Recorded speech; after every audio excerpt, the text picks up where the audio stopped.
the good days, here's to the sorrows. If this is a mistake, I know about tomorrow. I don't wanna fight no more, cause I don't feel the need no more, no. Just wanna make it stop. Maybe it's something in the water, or maybe we just hit the end of the road. Right now it doesn't even matter. It's too late not to let it go. And that's why I wish you the best and say goodbye. So hey guys, so today I'm going to be taking you guys a little bit through my shelves. I am super excited to show you all the shelves that I have. I have in total 5 bookshelves around my apartment, and this is just one of them.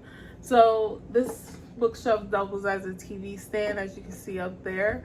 So on this shelf, I have a couple of Book of the Month books that I really enjoyed, and I have them up here just because they look nice by my hardcovers. This bookshelf tour is by no means organized. I put my books wherever, but my new Jodi Picoult book is up here, so it's showcased. I'm super excited for that. And over here we have the Vanderbeekers.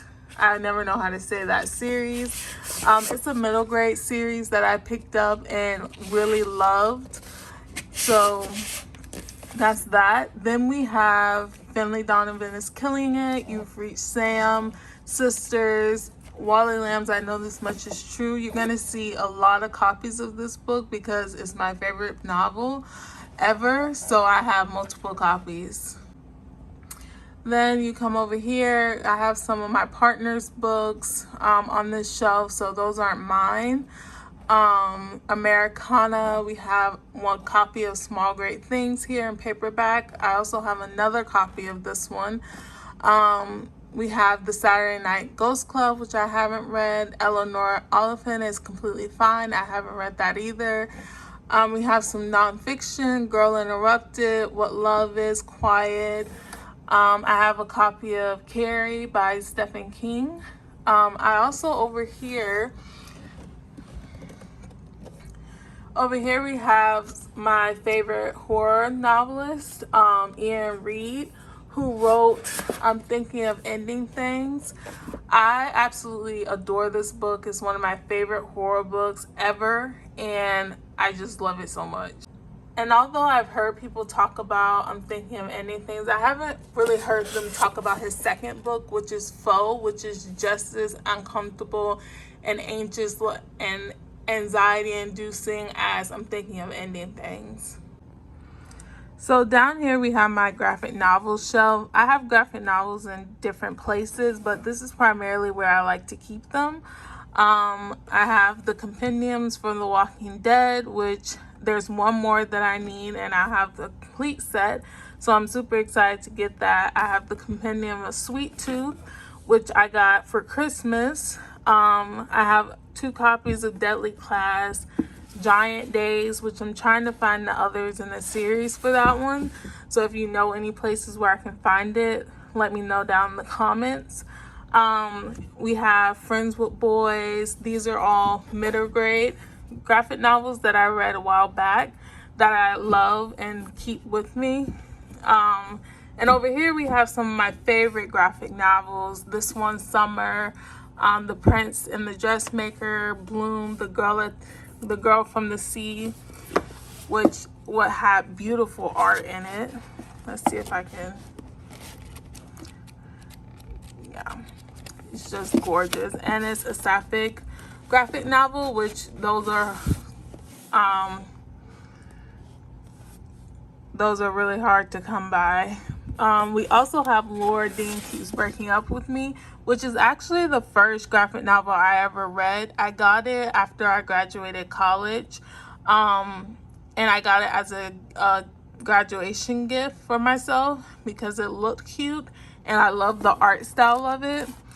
And I just love the book so much, and it got me into graphic novels. So yeah. Up here, we also have a copy of Genderqueer, which is a memoir. This is also a really good graphic novel that I recently got and read. It tells the story of Maya, who grapples with her sexuality and her identity, and she identifies as non-binary and asexual. Yeah, this was a really, really good read, and I recommend it 100%. And over here we have Paper Girls, which is a large copy of it. It is book 1, and I don't know how many books there are for this particular series, but I have the first one. I got it as a gift as well. So over here we have my nonfiction / social race relations, social works and things like that. This is my favorite shelf. I have a lot more books that are about race relations on different shelves, but primarily I like to keep these ones here. I have We Were 8 Years in Power by Tanashi Coates. Nice Racism, which is basically a sequel to White Fragility. If you haven't read either of them, I highly recommend reading them if you want to learn about race and racism here in America. Let me try to put it back. I have White Negroes, which is about cultural appropriation. I have some of these books, which is Policing Black Men, The New Jim Crow, Why I'm No Longer Talking to White People About Race, Hood Feminism. We have Cass, the autobiography of Malcolm X up here. These are all some of my favorite books, and the books that are on this shelf, I have read every one of them. So, yeah. So down here we have some of my manga collection. We also have some other books on this end, but we're gonna start here. So I have a lot of Junji Ito. Ito's work. He is the reason why I started reading mangas. I read The Dissolving Classroom. And absolutely fell in love with mangas. And so I went out and bought basically all his mangas. So yeah, I have the Sweat and Soap series, which I have books 1 through 5. 4 isn't up here because, 4 is up here. It's just out of order. It's just, okay, so I put it in order. We have Rent a Girlfriend Orange, the complete first collection. I was recommended this one by a friend, and she said it's super sad, but I haven't gotten around to reading it just yet. Let me get that back in there. Back here, Hiding, I have The Perfect Father, the story of Chris Watts. If you haven't heard of that story, there's also a Netflix film about it, but it's a very shocking story, and it's something that when I heard about it, just couldn't believe. So I bought like every book I could about the story of what happened, so I can understand what happened. So yeah, we have that. I have Under the Whispering Door, White Smoke, which is a book I'm getting rid of. All the Bright Places, which is my favorite YA book ever. I also have multiple copies of this one that you'll see.